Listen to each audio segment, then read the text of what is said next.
Hello guys, welcome back to our channel. இன்னைக்கு நம்மளோட சேனல்ல நம்ம பார்க்க போறது எதை பத்தி பார்க்க போறோம் அப்படின்னு பார்த்தீங்கன்னா, தற்காலிகத்திலும் அழகிய வாழ்வு அப்படிங்கிறது தான் இன்னைக்கு நம்ம பார்க்க போற டாபிக்.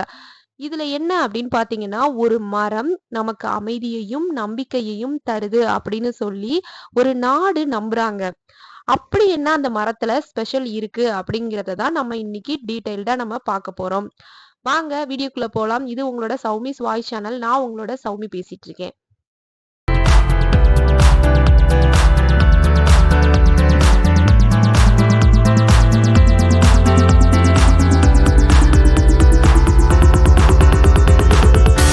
நான் சொன்ன அந்த மரத்தோட பேர் என்ன அப்படின்னு பார்த்தீங்கன்னா, செரி பிளாசம் ட்ரீ. இந்த செரி பிளாசம் ட்ரீயை ஜாப்பனீஸ் சகுரா அப்படின்னு சொல்லுவாங்க. இந்த சகுரா மரங்கள் இப்போ உலகம் ஃபுல்லாக நிறைய இடத்துல பார்க்கப்படுது. ஆனால் இந்த சகுரா தான் ஜாப்பனீஸோட நேஷ்னல் ஃப்ளவர். அந்த சிறப்பு மட்டும் கிடையாது. இந்த மரங்களை ஜாப்பனீஸ் அவங்களோட கலாச்சாரமாகவும் அவங்களோட இதயத்தோட கனெக்ட் ஆன ஒரு விஷயமாகவும் பார்த்துட்டு இருக்காங்க. இவ்வளவு ஆம், இவ்வளவு தூரம் அவங்க அதை கொண்டாடுறதுக்கு காரணம் ஒரு சின்ன ஒரு ஸ்டோரி ஒன்று இருக்கு. பல நூற்றாண்டுகளுக்கு முன்னாடி மலைகளுக்கு நடுவுல ஒரு சின்ன கிராமம் இருந்திருக்கு. அந்த கிராமத்தை ஒரு மன்னர் ஆட்சி செஞ்சுட்டு இருந்திருக்காரு. அந்த மன்னருக்கு ஹனாக்கோ அப்படின்னு சொல்லி ஒரு பொண்ணு இருந்திருக்காங்க. அந்த ஹனாக்கோ என்ன பண்ணாங்க அப்படின்னா, அங்க இருந்த செர்ரி பிளாசம் ஒரு இடத்துல நிறைய இருந்திருக்கு. அத அந்த ஹனாக்கோக்கு ரொம்ப பிடிச்ச இடம் அந்த இடம்தான். அப்போ அவங்க என்ன பண்ணாங்க அப்படின்னா, டெய்லி அந்த மரத்தை போய் பார்க்கறது, அதை கேர் பண்றதுன்னு அப்படியே அவங்களோட நாட்கள் ஃபுல்லா அந்த செர்ரி பிளாசமா பார்த்துக்கிறதுலயே போணுச்சு. ஒரு நாள் அவங்களுக்கு உடம்பு சரியில்லாம போயிருது. அப்போ மன்னர் என்ன பண்ணாரு அப்படின்னா, நிறைய மருத்துவர்களை வர சொல்லி அவங்கள சரி பண்ணிடலாம் அப்படின்னு அவரு ட்ரை பண்ணாரு. ஆனா எதுவுமே கை கொடுக்கல அவருக்கு. கடைசியில ஹனோகாக்கு கடைசி நாளும் நெருங்கிடுச்சு. அப்ப ஹனோகாக்கு தெரிஞ்ச ஒரு விஷயம், ஹனோகாக்கு ரொம்பவே பிடிச்ச ஒரு இடம் அப்படின்னு பார்த்தோம்னா, அந்த செர்ரி பிளாசம் ட்ரீஸ் இருக்கிற இடம்தான். தன்னோட கடைசி டைம் அங்கே தான் போகணும், அங்கே தான் நான் இருக்கணும் அப்படின்னு சொல்லிட்டு மன்னர்கிட்ட கேட்டுட்டு அந்த மரத்துக்கு அடியில் போய், அங்கே இருந்த ஒரு மரம் ரொம்பவே இவங்களுக்கு பிடிச்ச மரம். அந்த மரத்தடியில் போய் அந்த மரத்தை கட்டி பிடிச்சிக்கிட்டே ஒரு சின்ன ஸ்மைலோட அவங்களோட உயிர் அவங்கள விட்டு அப்படியே போகுது.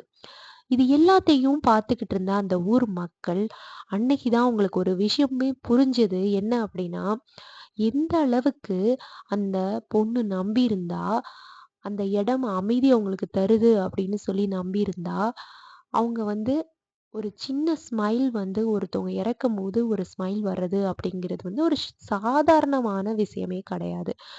அப்படிங்கிறப்போ அது அவங்களுக்கு ரொம்ப கவலையா இருந்தது. அவங்க இறந்து போயிட்டாங்களே இளவரசி அப்படின்னு சொல்லி.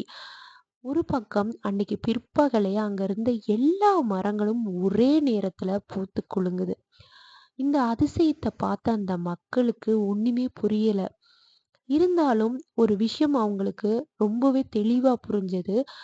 செரி பிளாசம் ட்ரீயும் ஹனாக்காவும் சொல்லாம சொல்லிட்டு போன 2 லைஃப் லெசன். வாழ்க்கை ஒரு டெம்பரவரியான ஒரு விஷயம். இதுல அழகும் இருக்கு. போகும்போதே அதையும் பார்த்துட்டு போங்க அப்படிங்கிற ஒரு விஷயம். 2வது விஷயம் என்ன அப்படின்னு கேட்டா, மைண்ட் ஆட்டோமேட்டிக்கா ரிலாக்ஸ் ஆகி நம்மளுக்கு ஒரு கிளாரிட்டி கிடைக்கும். நம்மளோட ப்ராப்ளம நம்ம அமைதியா யோசிப்போம்.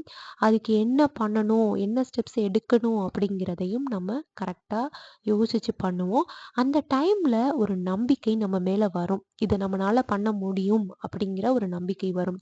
அப்போ நம்ம மைண்டையும் ரிலாக்ஸ் பண்ணி, நம்மனால பண்ண முடியுங்கிற நம்பிக்கையையும் இந்த இடம் தருது அப்படிங்கிறத அந்த ஊர் மக்கள் அன்னையிலிருந்து இன்ன வரைக்கும் நம்புறாங்க. இத வச்சு தான் இன்னைக்கும் வருஷம் வருஷம் ஹனாமி அப்படிங்கிற ஒரு ஃபெஸ்டிவல்ல அவங்க செலிப்ரேட் பண்ணிட்டு வராங்க. அதாவது அந்த பூக்கள பார்க்குற டைம ஹனாமி அப்படின்னு சொல்லி அந்த இடத்த கொண்டாடிட்டு இருக்காங்க. இந்த பூக்கள் மட்டும் கிடையாது. இந்த மரங்கள் மட்டும் கிடையாது. நம்ம ஊர்ல எவ்வளவோ விஷயங்கள் இன்னும் இருக்கு. நம்ம ஊர்லயும் கொண்டாடப்பட வேண்டிய மரங்களும் இன்னும் நெறையா இருக்கு அப்படின்னு சொல்லி, இந்த மரங்கள் பார்க்கறதுக்கு வாய்ப்பு கிடைச்சா கண்டிப்பா பாருங்க. இந்தியால ஊட்டில கூட இருக்கு அப்படின்னு சொல்றாங்க. நெறையா Australia, China, Japan, US, UK, south கொரியான்னு நெறைய இடங்கள்ல நம்மனால பார்க்க முடியும். இந்த மரம் வெறும் ஸ்ப்ரிங்ல மட்டும் தான் பூக்கும். அந்த டைம்ல மட்டும் தான் நம்ம இந்த பூவ பார்க்க முடியும். இந்த மாதிரி மரங்கள் நம்ம ஊர்லயும் எவ்வளவோ மரங்கள் இருக்கு. அது எல்லாத்தையும் பாதுகாக்க வேண்டிய இடத்துல நம்ம இருக்கோம். வெறும் மரங்கள மட்டும் ப்ராடக்ட்டா மட்டும் பார்க்காம, அதுக்கான தனி சிறப்பையும் நம்ம பார்க்க வேண்டிய இடத்துல இருக்கோம். அதுகிட்ட இருந்து நம்ம கத்துக்க வேண்டிய விஷயங்களும் நெறையா இருக்கு. கண்டிப்பா இந்த வீடியோ உங்களுக்கு பிடிச்சிருக்கும் அப்படின்னு நான் நம்புறேன். நெக்ஸ்ட் வீடியோல நம்ம பார்ப்போம். தேங்க் யூ ஃபார் வாட்சிங் this video guys. Take care. Bye.